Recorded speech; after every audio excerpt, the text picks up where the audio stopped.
अगर आप भी लेना चाहते हैं देश दुनिया की तमाम जानकारी तो आज ही सब्सक्राइब करें हमारे चैनल को। साथ ही नीचे दिए बेल आइकन को जरूर दबाएं ताकि हर अपडेट आप तक पहुंच सके।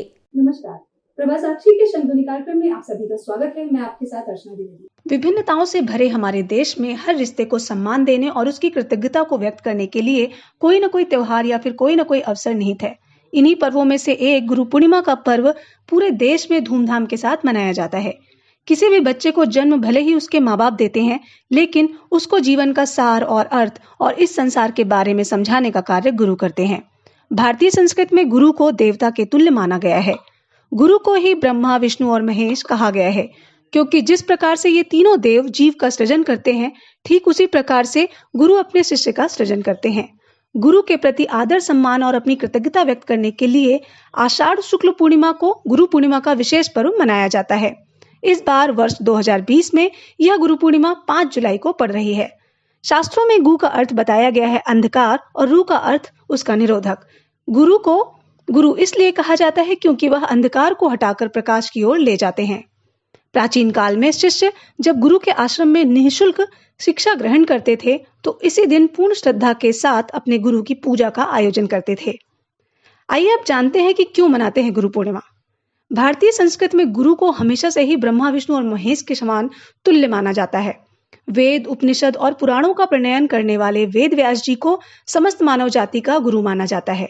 महर्षि वेद व्यास का जन्म आषाढ़ पूर्णिमा को लगभग 3000 ईसा पूर्व में हुआ था। उनके सम्मान में ही हर वर्ष आषाढ़ शुक्ल पूर्णिमा को गुरु पूर्णिमा मनाया जाता है। बहुत से लोग इस दिन व्यास जी के चित्र का पूजन और उनके द्वारा रचित ग्रंथों का अध्ययन करते हैं। बहुत से मठों और आश्रमों में लोग ब्रह्मलीन संतों की मूर्ति या समाधि की पूजा करते हैं। भारतवर्ष में सभी ऋतुओं का अपना एक महत्व है। गुरु पूर्णिमा खास तौर पर वर्षा ऋतु में मनाने के पीछे का एक विशेष कारण है, क्योंकि इन 4 माह में ना अधिक गर्मी और ना अधिक सर्दी होती है। यह समय अध्ययन और अध्यापन के लिए अनुकूल व सर्वश्रेष्ठ होता है। इसलिए शिष्य ज्ञान, शांति, भक्ति और योग शक्ति को प्राप्त करने के लिए इस समय का चयन करते हैं। वैसे तो हर दिन गुरु की सेवा करनी चाहिए, लेकिन इस दिन हर शिष्य को अपने गुरु की पूजा कर अपने जीवन को सार्थक बनाना चाहिए। वर्ष की अन्य सभी पूर्णिमाओं में इस पूर्णिमा का सबसे अधिक महत्व होता है। इस पूर्णिमा को इतना अधिक श्रेष्ठ माना जाता है कि इस एकमात्र पूर्णिमा का पालन करने से ही वर्ष भर की सभी पूर्णिमाओं का फल प्राप्त हो जाता है। गुरु पूर्णिमा एक ऐसा पर्व है जिसमें हम अपने गुरुजनों, महापुरुषों, माता पिता एवं श्रेष्ठ जनों के लिए कृतज्ञता और आभार व्यक्त करते हैं। अब अगर हम बात करें गुरु पूर्णिमा के महत्व की, तो गुरु पूर्णिमा के दिन बहुत से लोग अपने गुरु, दिवंगत गुरु अथवा संतों की चिता या उनकी पादुका का धूप, दीप, पुष्प, अक्षत, चंदन, नैवेद्य आदि से विधिवत पूजन करते हैं।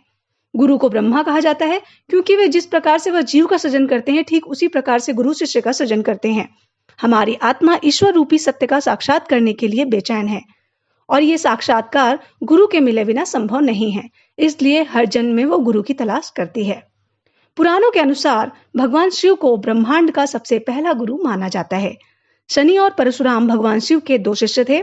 शिव जी ने ही सबसे पहले धरती पर सभ्यता और धर्म का प्रचार प्रसार किया था, इसलिए उन्हें आदिदेव और आदि गुरु भी कहा जाता है।